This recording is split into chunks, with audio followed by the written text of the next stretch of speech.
Reading with your kids. Hola, ni hao, konnichiwa, assalamu alaikum, shalom, mahaba, ciao, bonjour, namaste, jumbo, bienvenidos. Hey, my name is Jedley. Welcome to Reading with Your Kids.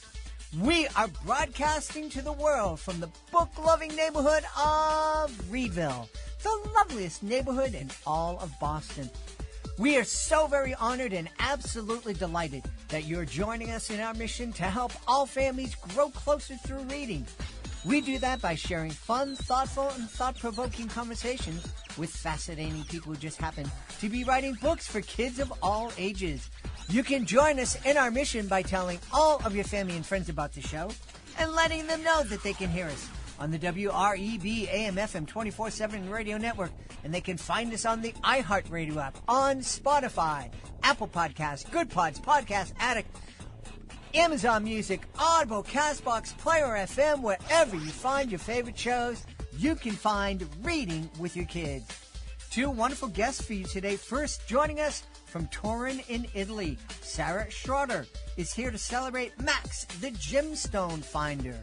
And later in the show, Daniel Harmon, the showrunner of the Tuttle Twins, will be here to celebrate Season 4 of this wonderful family animated series. Hey, I want to let you know that this episode of Reading with Your Kids is brought to you by Chicken Coop Chaos by Nancy Tavares. Are you ready for some barnyard fun your kids will absolutely adore? Then you've got to check out Nancy Tavares' delightful books, Chicken Coop Chaos and Chicken Coop Chaos Christmas.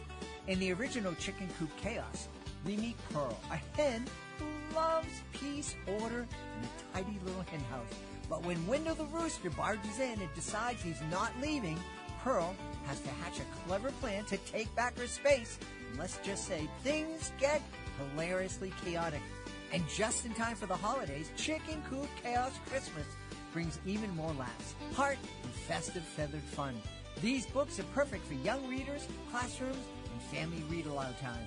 So flap on over to your favorite bookstore or online retailer and grab your copies of Chicken Coop Chaos and Chicken Coop Chaos Christmas today. Your kids will be clucking with joy. This episode is brought to you by OnceUponADance.com. Ignite imagination with award-winning dance and movement books. Once Upon a Dance inspires young readers to twirl, leap, and dream with whimsy and wonder. Whether your child enjoys unicorns, bats, zombies, or cats, Once Upon a Dance has a dance-it-out story to get them moving. For more information about this 37 delightful books, please visit OnceUponADance.com or find them on your favorite social media platform. My friends, we are going to have a wonderful time. Joining us from Turin in Italy, our guest is here today to celebrate her new picture book. It's called Max, the Gemstone Finder. Please welcome to the show, Sara Schroter. Sara, how are you? Hi, Jed. Thank you so much for having me. I am good. Cold, but good. I hear you cold. We're lucky in Boston. I am not going to say anything bad about the weather. It's raining here in Boston, but it was supposed to snow, and I would take rain over snow any day. Yes, I am from an island, the island of Bermuda, which is normally a tropical paradise, and my kids convinced us to pick somewhere cold and away from the sea, close to the mountains, which is a totally new experience for us, but something we're getting used to slowly. Okay. We're going to chat about that in a little while, but before we do, let's talk about Max. Max, the Gemstone Finder, was kind of inspired by your son, am I right? Yes, and his name is Maximus. And this little boy, he's 5 years old now, but he is the inspiration for this crazy character, Max the Gemstone Finder, who loves collecting rocks and minerals and gemstones, and it's his passion. And I think that lots of parents can relate to having kids who are passionate about something, and there's something magical about stones and rocks. So I think it's not that unusual. Yeah. You know, I do remember being fascinated by rocks. I didn't collect them, but I do have one rock that I've kept for over, wow, I think it was, I received it in 1983. I was doing my first ever performance as Jedley the Clown, and it was pretty terrible. It was some party, and there was a wedding band performing, and the orchestra leader came up to me, and he gave me this little white rock, and he said, "Here, this is going to bring you good luck in your career." And I don't know why he felt inspired to do that, but he did, and I kept the rock, and I don't know how great I was, but I was at least good enough to make a living doing it for over 35 years. So it must have worked. Yeah. Where do you think your son's interest and fascination with rocks comes from? Well, he's grown up collecting treasures wherever he's been. I think maybe it's something about being close to the ground, but kids just see things that are shiny and that are interesting and that are different, and they're so close to it, and they just reach down and pick it up and like explore the world through their eyes. It's just something that he's always done. And when I say he collects them, like, I'm not kidding. Like, there are rocks in our car door. There are rocks in our bathroom. There are rocks in our washing machine, because sometimes I forget to check his pockets. And then 3 days later, there's like a rumbling sound in the washing machine, and I find them sitting at the front. They're everywhere. And that's a lot about what the story is about, how this kid who's so passionate about something that his family don't really understand. They don't get why this is so important to him until, obviously towards the end of the story. But really, my hope is that parents and caregivers will kind of rethink the way that they talk to their kids and interact with their kids who are very deeply passionate about something. And it could be, Lego or dinosaurs or Hot Wheels or Pokemon or dancing or whatever it is, because when you really understand what somebody loves, it helps to build your connections, and it helps to give them self-confidence, and it helps to inspire friendships for them, and it makes them feel seen. And that's what we want for our kids, not just a love of learning and a love of reading, but really, understanding, like, what is this person about and what's important to them? Yeah. And I love that Max reminds us to look for the beauty in all the little things that are around us. Mm-hmm. Especially in an age where our kids are so screen fixated, to be able to remind them about nature, about science, in this case about geology, but also there's a blending with some animal magic in there as well. But I think fundamentally kids do want to be outside. They want to play outside. And sometimes it's just easier, I don't have time to go outside, or just sit down and draw something, or sit down and watch this, or, really kind of taking the time again to get back to nature, or just go for a walk, or even just in the garden, and so my Max makes me do that, but every time we walk down the street and he's found something else that's, Mom, look at this, it's so cool. It's green, or it's purple, or, it's an orange rock. I wonder if it's made out of clay, or, that helps me kind of become a kid again. Yeah, I love that. And, the difference between kids these days and when I was growing up, back when the dinosaurs were around, we talk about, we were out, at breakfast time, we finish a breakfast and our parents would go, goodbye. And don't come back until the streetlights come on for dinner. Yeah, totally. Yeah. I was the same. And I grew up in a neighborhood and with lots of family members. And I wish and I'm sure there are still families that do that.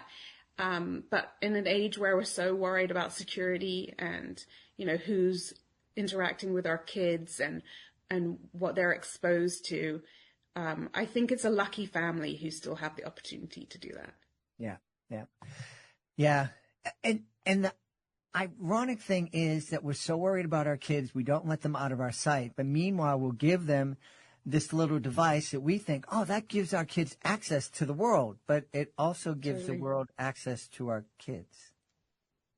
Yeah, I have a 12-year-old daughter, and she is desperate for an iPhone, and it's a constant struggle to stick to our principles and to, for us, for example, we've said you have to be 14 and then there are going to be rules around it. And it's so easy for them to say, but my friend has this and my friend can do that. And just really trying to have that interaction where they understand that it's for their protection, that we aren't trying to be terrible parents, that we're not trying to cut them off from their friends, but, there are there's the whole host of things that we could talk about, but trying to enforce boundaries in a way where she's understanding why we're doing it. But it's so difficult to stick to, to stay firm in today's age. It really is. I remember when my kids, we're blessed. We live in the city of Boston, but we live as far away from downtown as you can be and still be within the city. And we have a wildlife sanctuary on the other side of our fence. We have a huge piece of property. So our kids were able to play outside and they were still close. And my wife, and I remember one day we're talking, my son was in middle school and he was going to be, the next year he was going to be going to a high school where it was 4 or 5 miles away from home. And I said to my wife one night, I said, next year, Chris is going to have to take the bus. And this look of horror went across her face. It was like, and I said, but he'll have a phone, so we'll be able to keep in touch with him and you can call him and everything. And she goes, yes, tonight. And I go, excuse me? No, I want him to have a phone tonight. So we had to go out and get him a phone that night so it could calm her down. But back then, it was just the phone. Yeah. There wasn't all the access to the internet and all this. And I remember when we had to replace his phone a couple of years later and, the salesperson's like, oh, now your son's going to be able to access Facebook and this and that. And I goes, I don't want him to access Facebook. Just get me the dumb phone again. And they couldn't. And, that was frustrating. Yeah. Do you know what? For me, it's really, I do have fear about other people having access to my kids, but mostly for girls, for example, I really have concerns about girls. When you're not face to face, it's so easy to write a message and press send and say something that's, you don't mean, but it's mean. Yeah. And because you're not talking to someone, you just have that extra layer of protection or boundary. There's no real boundaries and people just say what they want. And then, they're not really thinking about feelings. And so I think that that's the most damaging thing. Yes, of course, exposure to inappropriate websites or that is a real fear, but mostly it's like trying to encourage girls still to just have face-to-face conversations and not hide behind phones, because girls can be really mean to each other, and so I think as they need another level of maturity, and so that's one of my real concerns as well. I'm really curious. You were mentioning, you and I were talking before we hit record about how big and complex the children's book industry is. Yeah. You already were pretty busy as a lawyer. Where did you find the time to say, okay, I'm going to put another hat on and become a children's author?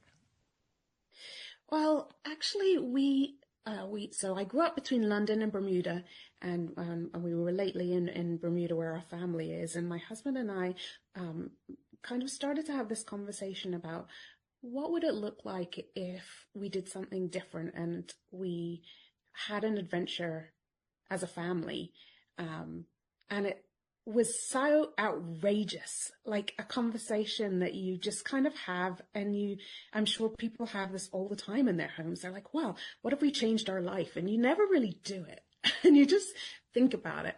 And we said, okay, well, what would that look like? And then we took the next step. Okay, well, let's do a little recon trip and see what that would look like and feel like. And then let's see if we can find a place that we would like. And then in the end, we decided, let's give this a go. My husband is half Italian. His father was from outside of Milan, and he hadn't really ever explored that part of his culture. Like I said, we're kind of Bermudian islanders. And so we thought, let's give it a go. So we've been in Italy about a year and a half, and we decided to take a sabbatical, and we picked as a family the location that we're in. And that gave me the opportunity to, most importantly, spend time with the kids and reconnect as a family, spend time with my husband, which is weird. Like, we have lunch together, we drink coffee together, we, take the kids to school, and we pick the kids up from school. Whereas, historically we had a nanny, and so, and support network. And so now it's just our nuclear family. And I found that, we were sitting at home while the kids were at school, and we're in Italy now, when we're not in Italian classes. And I said, now I can finally write this book, which was just amazing because, today we were walking through downtown Turin, and we had done our recon tour 2 Christmases ago. And so this is our 3rd Christmas, and we looked at each other and we were like, oh my God, this is our 3rd Christmas in this town. If you had told us the month before that Christmas that soon you'll be living here, we would never have believed it. It's just something that felt right for us. And it's a huge, steep learning curve, but how lucky are we that we get to spend this time with our kids while they want to spend time with us? It's not going to last forever.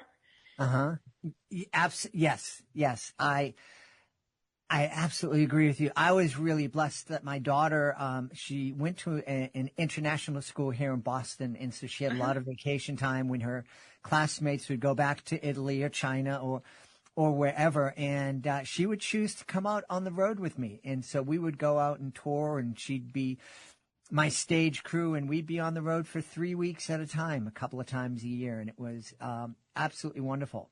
And if somebody had said to me, oh yeah, your 16, 17-year-old daughter's going to want to go out on the road with you, for 3 weeks at a time, I never would have believed it, but it happened, and it was such a blessing to be able to spend that kind of time with your kids.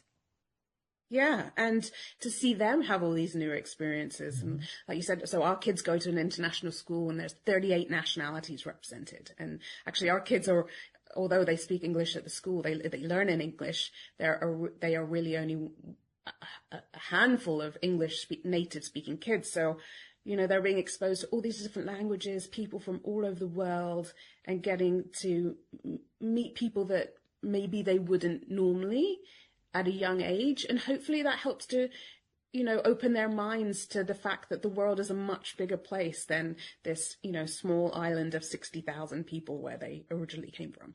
Yeah.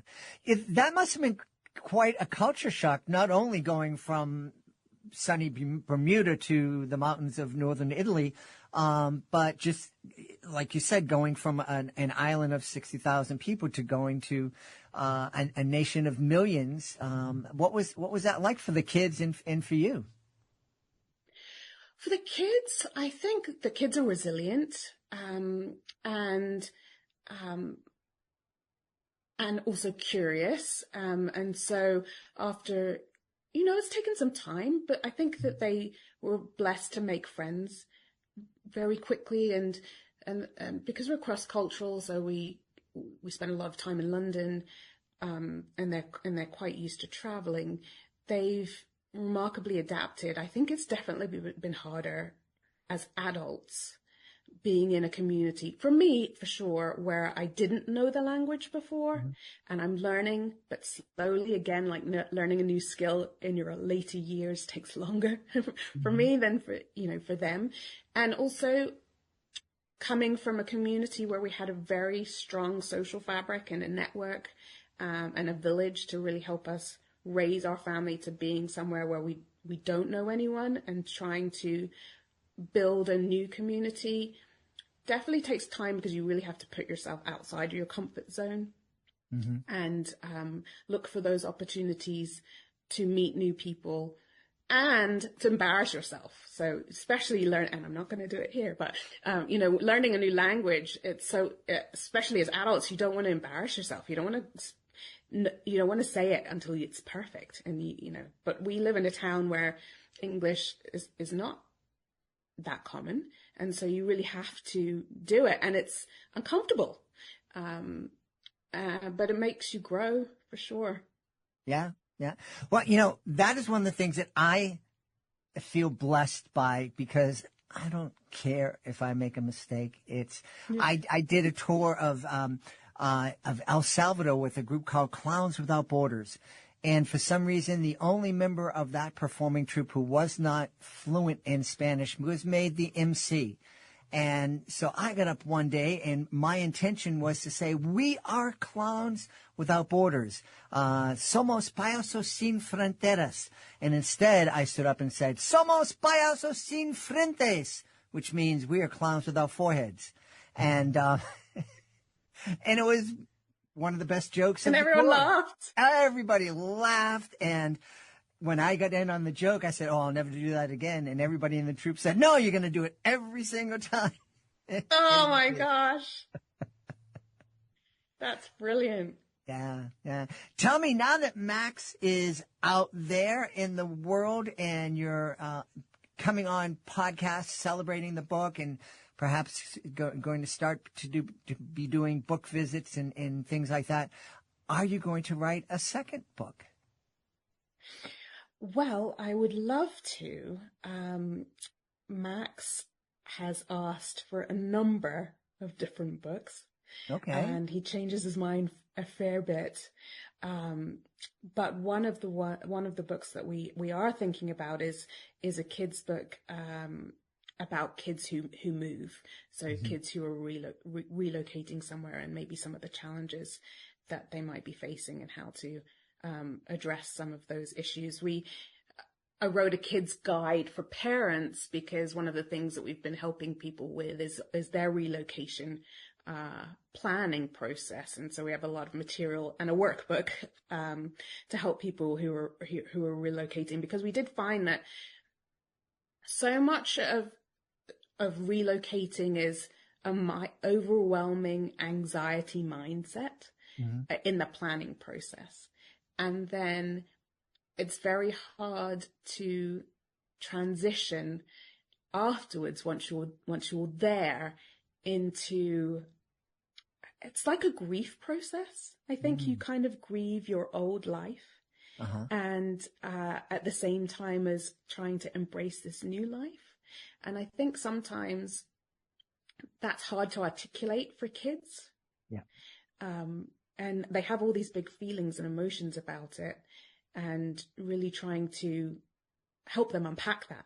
It's okay to feel sad about what you've left behind, and all those experiences aren't invalidated by this move. You're not running from your past, but we have the opportunity to embrace something new, and kind of balancing that. So I think maybe there's a story in that. Yeah, absolutely. Absolutely. I think whether you're moving from Bermuda to Italy, or you're moving from East Boston to South Boston, it's a big change, and there's going to be a lot of feelings, and you meeting new friends and getting new routines. So, yeah, I think there absolutely would be a market for and a need for that type of book. Oh, okay. Well, thanks, Jed. You pushed me. So now that I planted the seed, when that book comes out, you have to come back on Reading with the Kids to celebrate it. Thank you. I would love that. That would be great. In the meantime, let's tell everybody where they can go to find out more about Max the Gemstone Finder. Well, Max is available on Amazon, and I think it would be a wonderful Christmas gift, whether it's the paperback version in the stocking, or the hardcover version, or it's also on Kindle. And then on all good bookstores, you can find it and order it. And I have a website, www.saraschroter.com, in case you want to find out a little bit more about our story. And of course, we're all over Facebook and Instagram too. If you want to follow along, you can see Max in action as he, last weekend we went to a Gemstone Festival where he found his latest finds to add to his collection. So you can follow him along too. Awesome. We've had a great time speaking to the author of Max, the Gemstone Finder. Our guest has been Sara Schroter. Sara, thanks so much for being on Reading with Your Kids. Thank you, Jed. Take care. Appreciate it. And happy holidays. Get ready, adventure fans. Toby Baxter is back.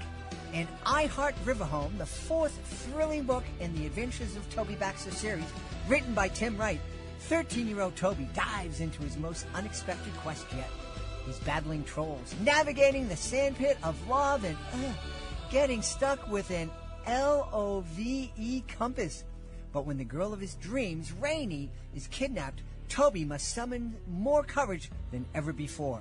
All 4 books in the Adventures of Toby Baxter series have been honored as Reading with Your Kids certified great reads, each packed with fast-paced action, humor, and heart. So grab your copy of I Heart Riverhome today and join Toby on an unforgettable journey through Riverhome, where every page is an adventure. Hey, my friends, I have a super idea you are going to love. How about this weekend, turn your backyard cookout into a storybook celebration? Fire up the grill, crack open a few of your favorite picture books, and serve up Big Fork Brand's legendary bacon sausage.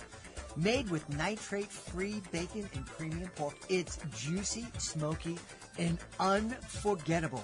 Top it off with Big Fork's spicy Chicago fire sauce, and you've got a meal as bold as the characters in your favorite bedtime tale. Get 20% off your order using the promo code READ at bigforkbrands.com. That's bigforkbrands.com. Promo code READ to get 20% off, because nothing brings families together like great food, great books, and a whole lot of flavor. Big Fork Brands. Read, grill, repeat. This episode of Reading with Your Kids is brought to you by Trumpet, the Miracle Wolf Pup series. There's a brand new book in the series, and we're so excited to tell you all about it. Trumpet becomes a mom. In this exciting book, Trumpet and Lighthawk, now a bonded pair, start their own family with their very first litter of pups. Families can read together, schools can explore the importance of wolf packs and conservation, and Trumpet fans everywhere can celebrate this milestone in her incredible journey. Grab your copy today. Available on Amazon, Barnes & Noble, select bookstores, and the Wolf Conservation Center, where Trumpet and her family live. Plus, 50% of all profits go right back to supporting the Wolf Conservation Center, with more donated to Lighthawk Conservation Flying. So grab your book today and have a group haul for Trumpet and her family. Join us right now from the beautiful state of Utah. Our guest is here today to celebrate Season 4 of his TV series, The Tuttle Twins. Please welcome to the show creator and showrunner, Daniel Harmon. Daniel, how are you? I'm well. Thank you for having me on. Delighted to have you on. My kids are grown. My days of watching cartoons with kids is kind of over, except for when our neighbor Finn comes over, and then I sit down with him and watch it. But we've been limited to Bluey so far. Bluey's great. I was blown away. I was blown away. I was expecting falling asleep, but there was a lot of humor there that I got and Finn didn't get, and vice versa. Tell us about the Tuttle Twins. Yeah, so Tuttle Twins is based on the best-selling book series by Connor Boyack and Elijah Stanfield. And it's a book series that teaches kids about principles of freedom and economics. And so what happened is Connor has a couple kids of his own. And when he went to go teach them about things like rights to life, liberty, and property and entrepreneurship, he did a search on Amazon. And as far as resources for kids go, he came up, very empty-handed. He felt like there should have been more things like that there. So he decided to write a book about it. And one book that was based on Frederick Bastiat's The Law, that talked specifically about a person's right to life, liberty, and property. That book was received so well by myself and a whole bunch of other parents that it became another book and another book and a whole series. And then now, years later, we've made it into a TV show, and the TV show teaches the same principles, but it lives in a little bit of a different world where there's some kind of magic school bus type adventure to it. We've got a grandma with a time traveling wheelchair that takes her kids back in time to learn from figures in history like Benjamin Franklin and George Washington and Harriet Tubman and Frederick Bastiat and many others. And they learned about these things like freedom of speech and the golden rule and entrepreneurship and where does inflation come from? You know, pretty big kind of concepts, but when you distill them down into lessons that, you know, an 8-year-old can understand, it also happens to resonate really well with the parents. So yeah, it's been a fun journey. Yeah. So you got to explain to me, where does inflation come from? Yeah. Well, the primary driver of inflation is the Federal Reserve and it being able to create money out of thin air. When you increase the money supply, then the prices of goods and services naturally go up. You know, the one way I put it to my kids at one point was like, so if you had a stack of money in front of you, that would be pretty great, right? Like you could go spend it the way you wanted. They're like, yeah. I'm like, well, what if that whole mountain? So we live right by some mountains. What if that whole mountain was money and everyone could just go and grab from it? I'm like, what would the money be worth then? And they're like, oh, like no one would care very much. And like they understood that kind of concept pretty well. And that's one of the things we kind of teach about in the show, that when money is kind of printed and created out of thin air without real expenditure of resources and energy, then you get situations like the grocery prices going up every single year, and you know the cost of living increasing all the time, and people feeling like they're constantly playing from behind, right? So there's the inflation lesson in a nutshell. these are some lessons that there are a lot of adults need to learn. Oh, yes, 100%. In fact, we've designed the show as a co-viewing experience, meaning we've always wanted it to be something that kids would choose over their other options for entertainment on places like Netflix and TikTok and YouTube, and actually watch it just for the entertainment value of it because it has really fun stories and interesting characters. But then they're also getting a really great lesson behind it as well. And then that the parents have jokes in there that go right over the heads of the 6 and 8-year-olds, but land directly in the lap of, you know, people like me. They're like 35 to 45 kind of age, you know, that are trying to raise kids in this crazy world. And luckily it's worked out that way where it's over 80% of our episodes are watched with the parents because we want those critical thinking discussions happening around the dinner table after you view it. We don't want just parents just to trust us and throw their kids in front of it and be like, okay, go watch this.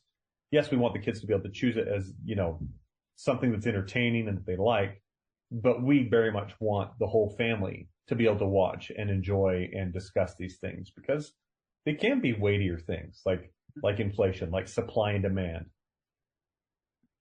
I love it. You know, I launched Reading with Your Kids because I know the relationship I have now with my now adult kids was built on a foundation of reading together, which led to cooking together and playing ball together and watching TV and movies together, and continues to this day. I think it's so very, very important. And I have great memories. My daughter, when she was in 3rd grade, wanted to watch one of those ghost hunting shows. And she was afraid to watch it by herself. I remember it was like a holiday. It might have been Christmas. And I was out and busy. And she's like, I want to watch this show. No one would sit down with her. And finally I just said, well, let me sit down. And I think we watched 8 seasons of it together. They never found a ghost. It was very frustrating. They overpromised and underdelivered on that one, huh? Absolutely. Tell me, as I understand it, this is produced by Angel Studios, and Angel Studios, I know, is unique in that most of their content is kind of crowdfunded. Am I right about that? Yes. So, we actually were, when we went and did crowdfunding to raise money for our first season, we were able to go out to an audience and show a kind of proof of concept of what the first episode would be like.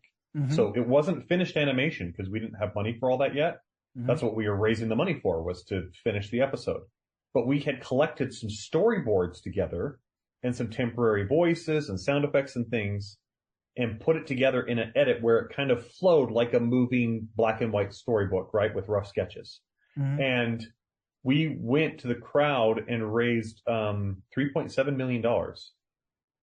We set the record for the highest funded, kids show, in the history of the world at that point. And so a lot of people were even saying, you know, I don't even care if I ever make my money back on this. I just want this to exist for my kids and my grandkids. And so many people were really into the mission of it because they recognize that so many of these principles are not being taught anymore in the public school system. They're also not being taught in culture. And so really, if you want these values and these principles passed down to your kids, then you have to take the initiative to do it. And that's why the book series has been so popular. And that's why the TV show has been so popular. And so Angel Studios, as you mentioned, they're our distributor. Mm-hmm. And they, help us get the show, to places all over the world. And we have been, I think this year we might be the #1 TV show. It's either #1 or #2. I haven't seen the latest numbers, on the platform. So it's resonating. People are watching it a lot. And, we're now releasing our 4th season. We're in the midst of releasing an episode, every single month. So it's been quite the ride. That's really fantastic. And again, I love this idea that you're creating this for families to experience together. I think that's something that's so important. And I love how you're describing, there's content there for kids and then there's content there for adults. I made a living doing educational magic shows at schools and libraries and whatnot. And and people don't get this when I say it, but one of the most fun things that I did in the show was every once in a while I'd come up with a joke and it would die in the air and it would hang there for a couple of seconds. And then one adult in the back would get it and would just be rolling on the floor. And people would just be looking back and go, what do you think is and me? And I'm like, oh, yes, I did it. Yeah. You can't, not all of our jokes play perfectly, but we have a very unique opportunity with Angel because none of the episodes that we put out can be released without the approval of the Angel Guild. So the Angel Guild is a collection of over 1.5 million people that, they have a guild membership. And what that does is it gives them access to all the content before it releases publicly. So they get to see Tuttle Twins episodes when they're in the earlier stages of development. Like even before it goes to final animation, they get to watch these episodes first. And they sit down with their kids and they're able to tell us, okay, is this fulfilling Angel Studios' mission of amplifying light? And also, how disappointed would you be if this episode was never made? And then they rate that. And luckily, we always score really high. We always pass. But the executives at Angel, who happen to be my brothers, they cannot greenlight a single episode of Tuttle Twins. That has to be done by the guild. That's where the approval actually comes from. They can't just say, "Oh, I like this. Let's put this out there." The crowd has to like it. And so we are very much accountable to the end customer rather than just going off and doing our own thing. The traditional Hollywood model is, a handful of executives are calling the shots on pretty much everything that gets put in theaters and everything that gets streamed. And, whether they like it or not is whether or not that show gets made, right? And then if it's resonating with customers and working, then they continue to renew it and all those kinds of things. But doesn't actually start with the audience with Angel. It actually starts with the audience needing to find that of value. And, so for us, it's really helpful in that process because when we submit an episode, we can see when people are like, this joke was really funny, or, this one I didn't really care for. And like sometimes we even, take things out, based on audience reactions. So, we're very much trying to listen to the parents in this process because we know they have a lot of trust in us in creating this kind of content for their kids. That's quite a responsibility. Yeah. Yeah. For sure. Yeah. It's, it's one I don't take lightly either. I'm a father of 7 kids. So I'm creating the show first and foremost for me and for my kids. And it just so happens that it also works for a whole bunch of other people's kids as well. And for a whole bunch of other parents. So, that's the mentality behind the show is we make stuff that we feel like works for us. And then, there's some sort of a Venn diagram of what works for us and what crosses over with what the audience actually wants. And we're able to get that pretty right most of the time. And it's been great. We've got really high ratings on the Angel Guild. So far we haven't had them shoot down any of our episodes. We kind of know the audience. We kind of know, how to, make it so it's appealing to them. And so we are just really focused on how do we make the message as clear and educational as possible, and then how do we make it really entertaining along the way. Who are some of the characters from history we're going to meet in season 4? Oh, that's a great question. Gosh, I'm going to have to do a refresher because quite honestly, I'm in the middle of like, season 5 and 6, right? Of developing a lot of stuff to come. Let's see. One of them, oh gosh, now I'm seriously going to have to go back.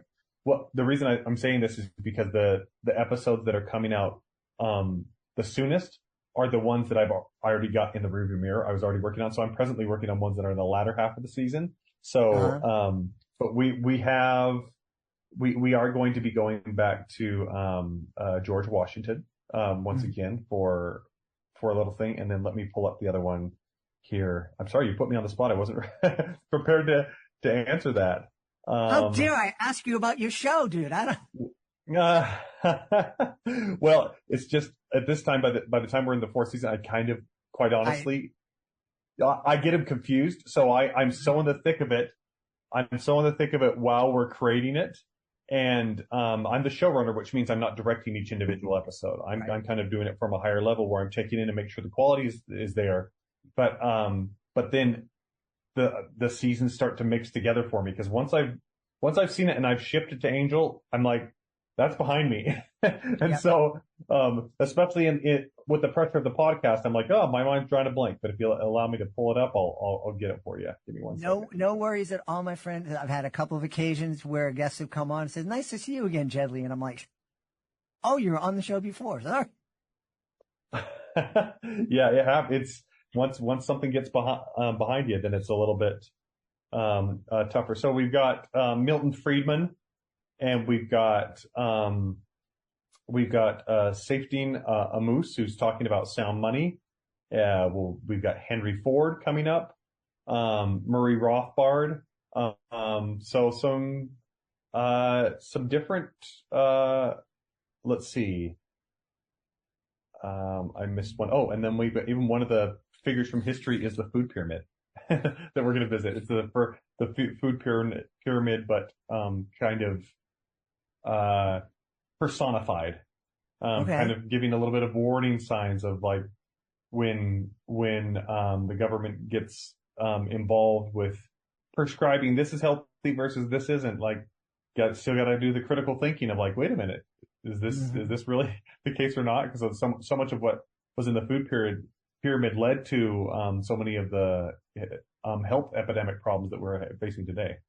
Yeah, absolutely. And it's led to my belly getting way too big because I love pasta and bread too much.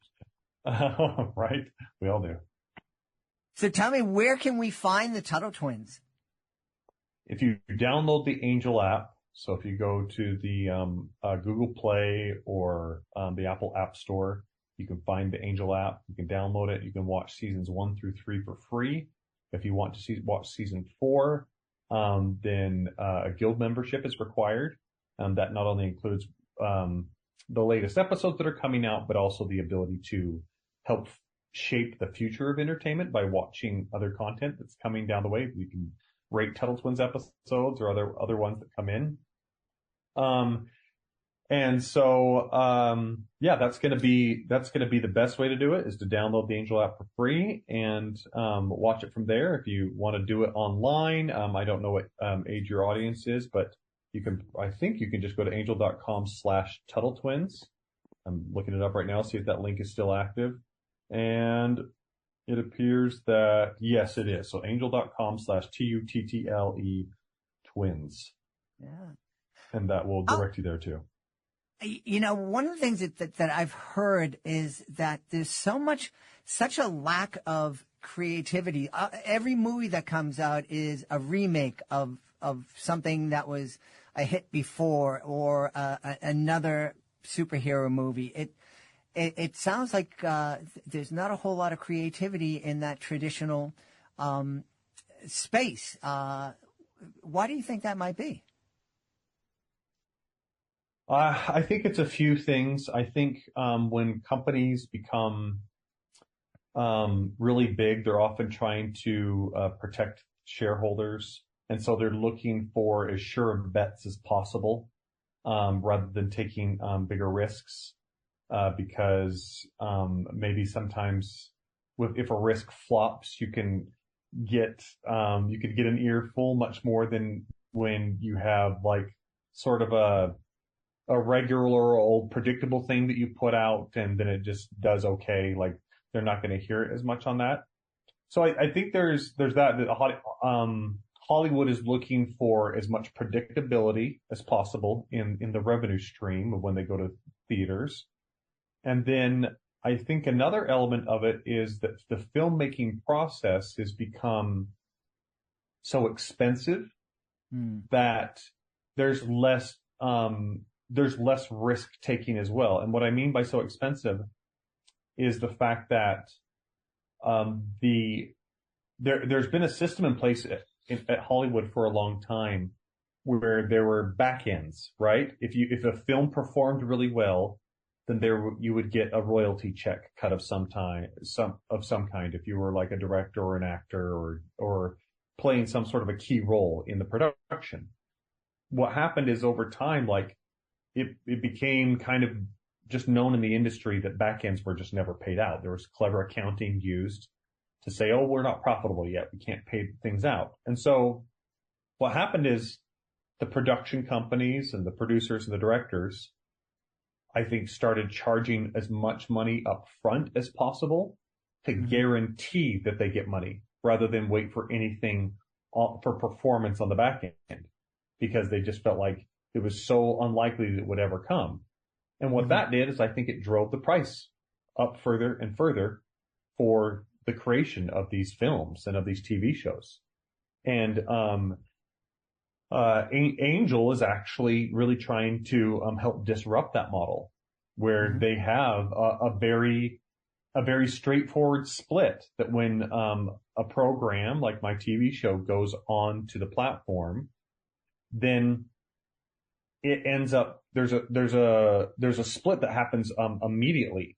With anything, they take the marketing cost and then they just pay out a split. So anytime there's something paid out, it's between Angel and the creator and the creators. And I think that's going to incentivize people to keep their budgets a little bit lower rather than go the other way, where it's like, well, the only way we get money is if we really balloon this thing up and get as much money in the act of creating it as possible, as opposed to any performance on the back end. But Angel is doing enough payouts now for the creators that I think the word's going to start to get out in the industry that there's potential for a better way to be able to do this.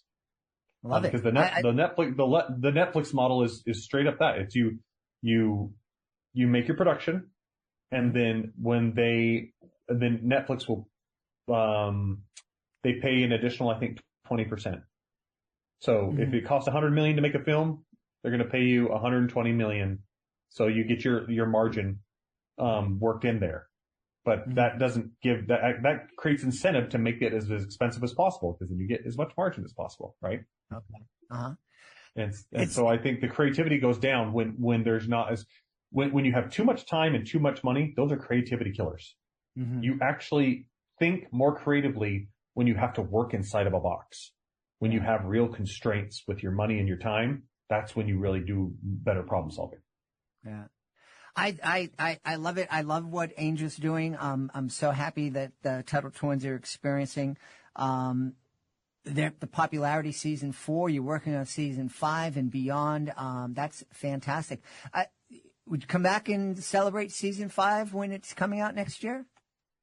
That would be great. Awesome. That'd be awesome. Tell everybody again, the Angel app is the place to find the Tuttle Twins, correct? Correct. The Angel app you can download for free on the App Store or Google Play, or you can go to angel.com/Tuttle Twins to find us as well. I've had a great time speaking to the creator and showrunner of the Tuttle Twins. Season 4 is starting now. Our guest has been Daniel Harmon. Hey, Daniel, thanks so much for being on Reading with Your Kids. Thank you. We hope you enjoyed this episode of Reading with Your Kids, and will join us for the next exciting episode of the show. If this episode made you smile or gave you something to think about, please share the link to the show with somebody you love. We would love it if you could leave us a 5-star review, and also subscribe to the show wherever you find it. And we'd also love it if you could connect with us on social media. Facebook.com/readingwithyourkids. At Reading With Your Kids on Instagram, at Jedly Magic on X, our YouTube channel, youtube.com/readingwithyourkids, and our website is readingwithyourkids.com. Want to thank the folks who made today's show so wonderful, starting with our guest, Sara Schroter. Please be sure to check out Max, the Gemstone Finder.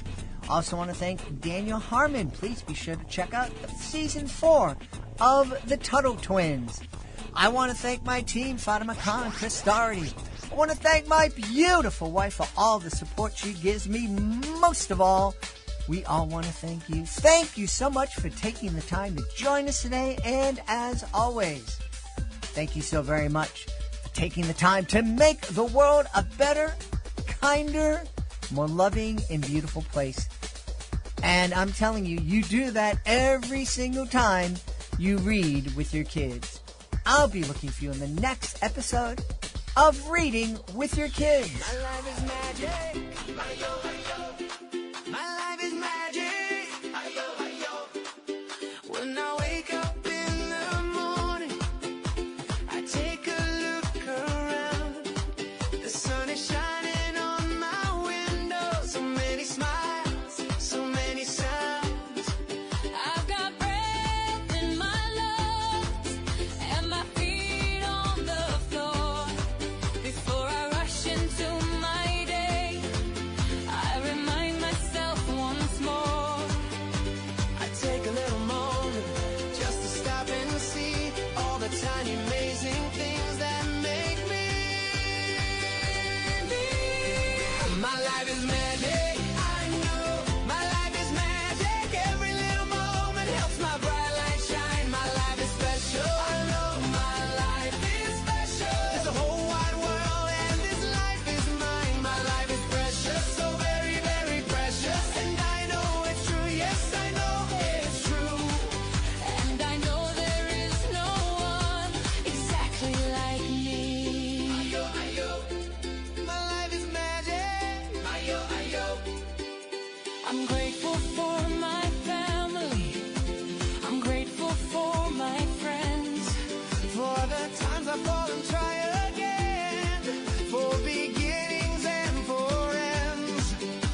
exactly like me. I know, I hope my life is magic. I know, I hope. What are you thankful for? Who are you thankful with? Who are you thankful with? My family, my friends. Point to your heart and say, oh, thank you, life, for making me me. My life is magic. I know my life is magic. I see the good in everything I do. My life is special. I know my life is special. There's only one me, and that makes life brand new. My life is precious, so very, very precious. Every dream, every hope I see, and I know there is no one exactly like me.